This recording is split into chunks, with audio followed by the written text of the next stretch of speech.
Hey there, welcome to The Uplift. We've got a great show for you, a great cast of characters as well. Among them, these, a teen who wanted to climb one of the world's tallest mountains. What's the story behind that quite steep goal? We will show you. Also, a 90-year-old with a dream of riding a horse again, and the stranger who stepped in to help fulfill that wish. Also, 2 med school students hoping to use their social media following to inspire other Latinos to enter the field. And a teen who needed a kidney transplant but did not let that sideline her dreams. There she is on the sidelines. Plus, Gayle King sat down with rapper and business mogul Jay-Z and asked him a viral question now that has his fans debating on social media. What is that question? We'll get into that. Also, a bus driver being hailed as a hero after saving a young boy's life. All of that and so much more. It's good news coming your way. You're watching The Uplift.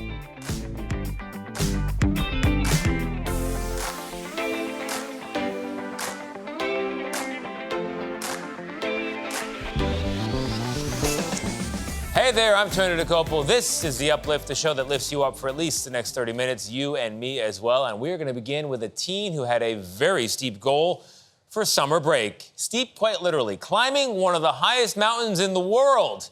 Why? Why do it? The reason? Close to his heart. Here's Chris Van Cleve. It's gorgeous, but it's a little intimidating knowing that we're going to be at the top of that.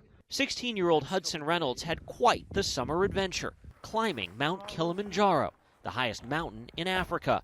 It took 6 days and at times near freezing temperatures to reach the summit. Did you have moments where you're like, what am I doing? Yeah, definitely. But whenever I thought about that, I just thought about my sister, what she's had to go through. It was for his older sister Tia that he climbed those 19,341 feet. We made it to the roof of Africa. The effort raised $200,000 to battle the little-known disease he's watched her fight every day. It's called PKU and affects about 16,000 Americans. It makes food protein toxic to the brain. I'm really inspired by him, and I love that we are working on this together. Battling the disease is a family affair. Her mother skied across Norway to raise money. Her grandfather biked across America. They've raised millions, helping lead to a breakthrough, a daily shot to manage PKU. What she's had to go through her whole life just doesn't compare to climbing Kilimanjaro, no matter how hard it was. The next mountain they hope to climb is the one leading to a cure. 16-year-old Sylvia Miller recently underwent kidney transplant surgery, but she will not let that sideline her dreams. In fact, she was recently able to fulfill one of her greatest wishes of all. CBS Minnesota's Marielle Mo has more. Come on in, Sylvia. It was a teenage dream, walking into this locker room with the warmest welcome. On this primetime football night, 16-year-old Sylvia Miller is a Minnesota Vikings cheerleader. I've always loved the Vikings cheerleaders. Every time I go to a game, I love watching them. Sylvia got the full experience of a cheerleader on game day, from professional hair and makeup to her own cubby in the locker room and team headshots. Got her picture up there. Do you see that? But most importantly, she was treated like a team member. Good luck. For Sylvia, this experience was a much-needed distraction. She was only born with one kidney that was damaged and never fully formed and full of cysts. Jacqueline Miller says her daughter underwent a kidney transplant this past summer. Her medical team at the Mayo Clinic nominated Sylvia for Make-A-Wish, and her wish was to meet the Vikings and be a cheerleader. She could spell Vikings before she could spell her own name. Harrison Smith said hi to me, and that was crazy. I was flabbergasted. Once ready to go, Sylvia stood on the sideline for showtime, in awe of her heroes running past her. Then she was given pom-poms and got to cheer for the very first of the game. This is something that I'll remember forever. In this moment, she truly had a lot to cheer for. It's been a lot over the past year, a lot of highs and lows. I think it makes you really appreciate the good things in life. At US Bank Stadium, Marielle Mo, WCCO News. Fits in quite well there. That's a nice piece, Marielle. Thank you. Coming up, meet the 90-year-old who had a dream of just hugging a horse, wrapping her arms around it, and the stranger who went above and beyond to get her back in the saddle again. Plus, Barbie Mania took the box office and the world by storm over the summer. That proved to be a very fruitful thing for a woman who had hundreds of Barbie dolls in her collection, I'll bet.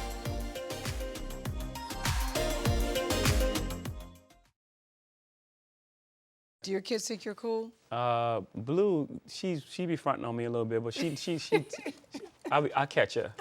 I catch her in the corner, you know. Now she asks me, you know, if this cool, if you know her sneakers or whatever she's wearing. She now. wants your advice. Yeah. She's come back, but there was a time when she was like, "Dad." Yeah. I was like, "I'm cool. I don't know what you're saying." Yes. At your house, your parents is cool. That, of course, was Gayle King in conversation with none other than Jay-Z. We're going to have more of Gayle's conversation with the rapper, the businessman, the father of three coming up later in this show. And you can always catch the full interview on our CBS News app. To our next story now, though, Dee Atkins. She loved riding horses as a young girl, but at 90 years old now, it's been a little while since she was in the saddle. And that changed, however, when a stranger stepped in to help. Here's Lauren Posen from CBS Los Angeles. Every time I'm on a horse, it's a good memory. When that pony came around, I mean, that had to be, you know, that had to be me sitting up there. That little girl with a huge smile is Dee Atkins. It's the moment the bond between her and horses began. Valor, do you remember me? I would read all the books, every book that you could imagine that was about a horse.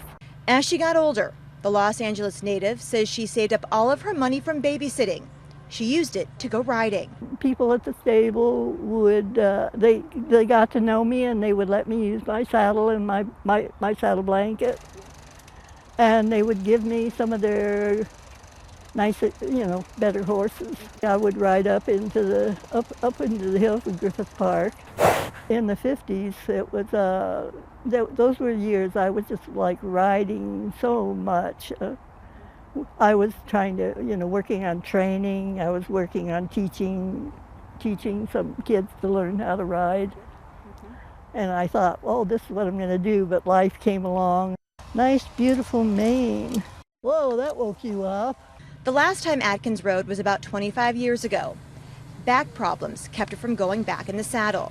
So she joined the Burbank Glendale Griffith Park Equestrians Facebook group, posting pictures of back in the day. But the itch to ride never went away, even at age 90. I thought, you know what, there's a lot of people, horse people, you know, and somebody maybe has a horse I could just pet. Her post got over 100 comments and caught the attention of Samantha Kirkby. I thought Valor was the best of my horses to let Dee, you know, sit on him and have a little ride and to be safe. And just like that, Atkins got back in the saddle. To tell you the truth, it was really a moment in time that can probably never be, you know, matched. So that was worth everything. And no matter how much time has passed, the bond she has with horses remains unbreakable. And I just love horses, that's all. I'm hoping that in heaven there's going to be horses. And this year, as you may recall, saw a rise in Barbie-core. That is Barbie-themed clothes and Barbie-themed parties, even music. It presented a giant opportunity for a Minnesota woman with a treasure trove of more than 400 Barbie dolls. CBS Minnesota's Alan Henry has our story. We brought in two experts to help us with this. That's not standard procedure at auction studios, but it's also not every day that they auction off hundreds of iconic Barbies. I'm anticipating most of the Barbies are going to fetch anywhere from $50 all the way up to hopefully over $1,000, potentially even $2,000. The auction house in Hamel says it came into the Barbies from a local resident. Her mother had passed and had a large collection of contemporary dolls, and her passion was more on the vintage dolls.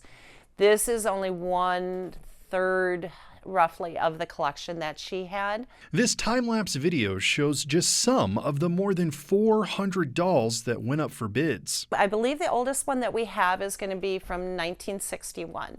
We're going to have some of the ponytails available. We're also going to have some of the bubble cuts. We have some of the platinum blondes. We have accessories from wigs to outfits to sunglasses to some of the purses that they would carry. The auction house says this year's Barbie Mania made this the perfect time for these dolls to become available. But even if it doesn't bring in the big bucks, they say the joy they'll bring buyers is priceless. The nostalgia that it brings up and the happy memories of childhood and just what Barbie is represented, I think, for so many, young girls and boys.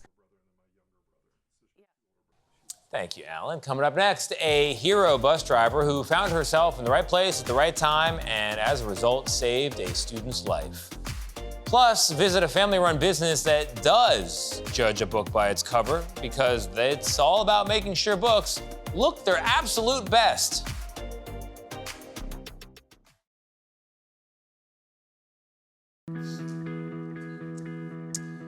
We take you now to a family-run business where there's a unique skill passed down for generations. CBS Minnesota's John Lawrenson has more.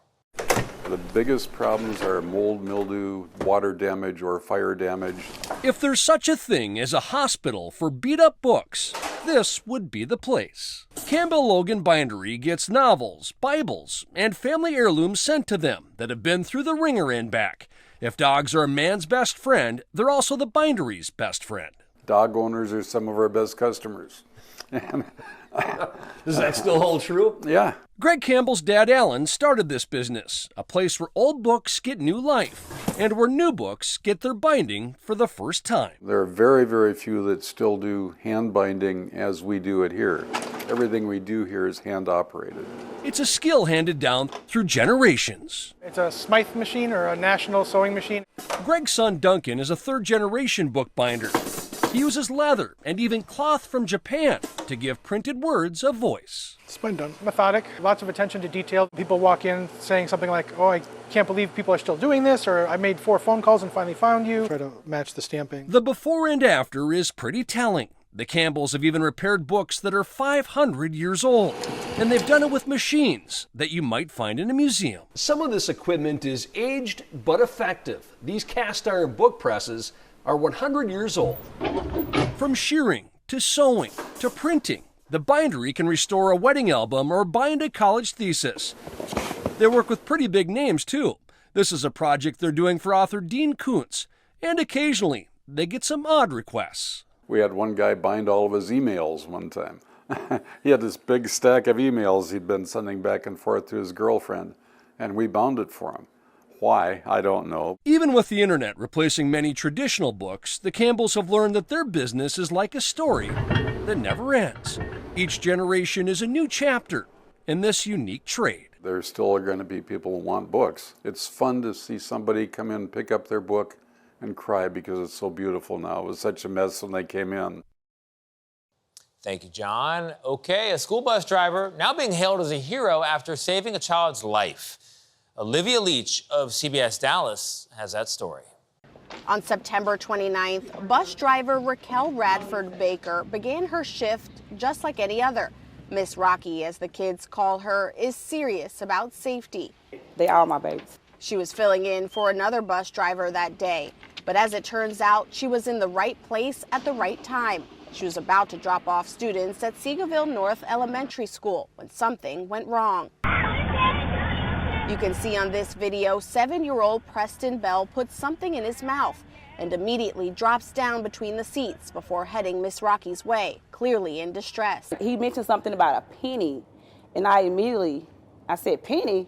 And I just grabbed him, ran down the stairs with him. On my way to the sidewalk, I was actually performing the Heimlich maneuver. Preston was choking. The whole entire time, I'm saying, "Baby, breathe. Baby, breathe. I got you, breathe." The boy was limp and blue in the face. All I can think of is, I have to save this baby. I have to save him.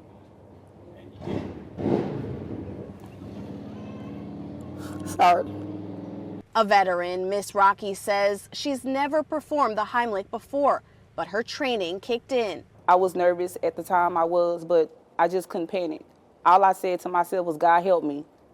Like, help me save this baby. She didn't even realize when the quarter flew out of Preston's mouth. The lady said, ma'am, there's a quarter there. And I'm still in shock because I'm still trying to work with him. And he stepped to the side. He said, Miss Rocky, I'm okay. I can breathe. Miss Rocky got a chance to meet Preston's mom earlier this month. A mom of 3 herself, she understood how his mom was feeling. She was just so thankful and grateful. It was just a relief. And I did put myself in her shoes, and I told her I can only imagine how she felt. She doesn't know how she got the courage to do what she did that day, but she knows this. I feel like that God placed me there for a reason. I mean, if I wasn't there, I don't know what the other driver may have done. Quick thinking there. All right, coming up in just a moment, more from Gayle King's conversation with Jay-Z. And his fans have been debating a particular viral question now going around social media. And the rapper and business mogul tells us what he thinks about it. Plus, 2 med school students using their social media followings to inspire others. Their journey to UCLA coming up next.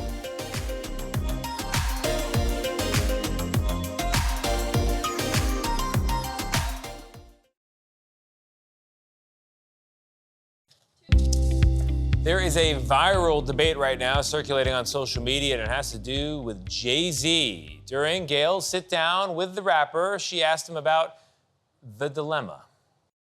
There's something interesting online, Jay. I'd love to hear what you think about this. If you had a choice between getting paid $500,000 in cash or lunch with Jay-Z, which would you choose? You gotta take the money. What I'm gonna say? Yeah, I mean, everything that I'm gonna say. No, only because people say, of course you take lunch with Jay-Z because the wisdom that you would get from him would be so beneficial to you.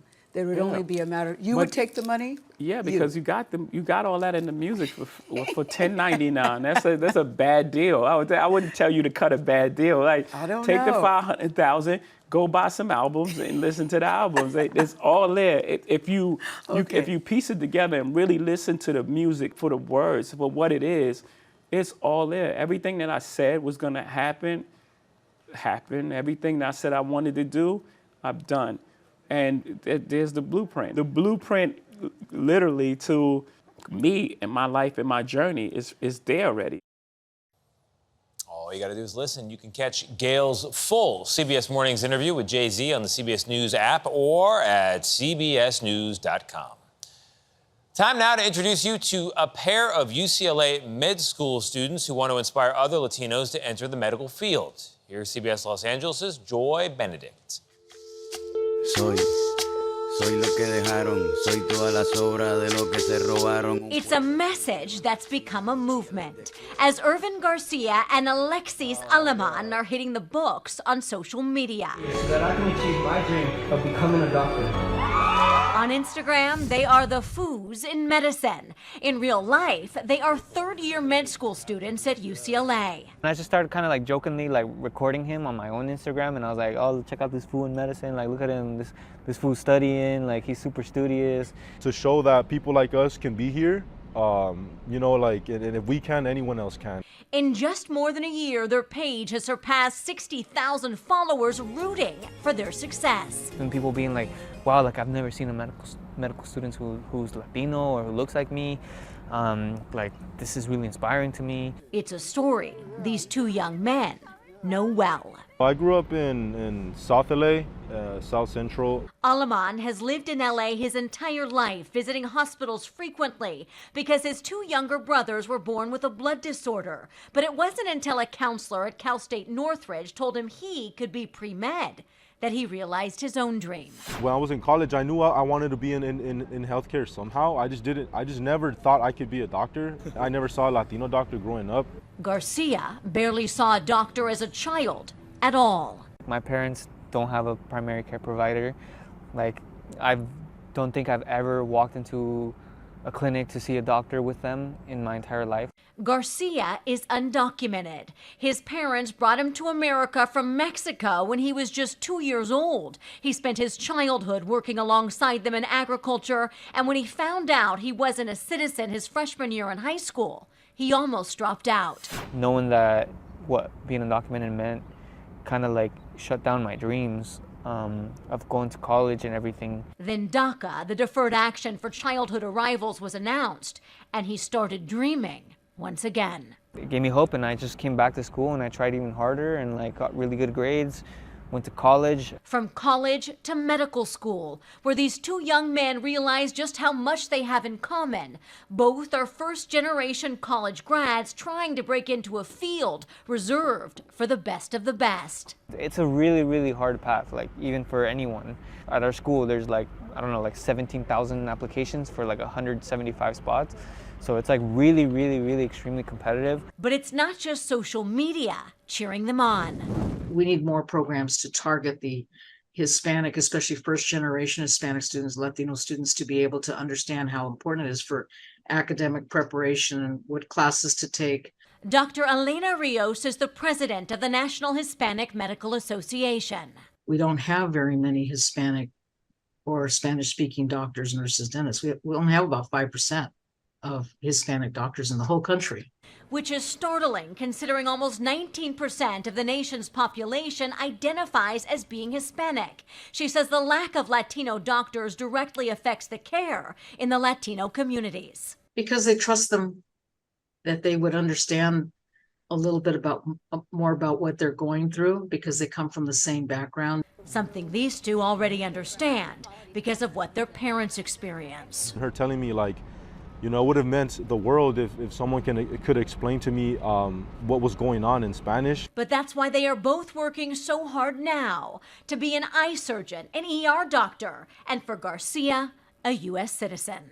My dad always says, like, I came here, you know, para darte la vida que yo nunca tuve, which means to give you the life I never had. A dream worth documenting online, as they hope those watching can see what's possible in their lives too.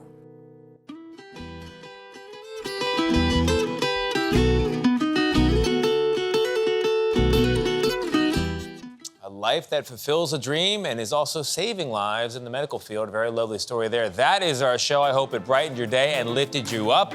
Don't hit your head on the ceiling as you float up there. I'm gonna go find some more good news. See you next time. Reruns are free.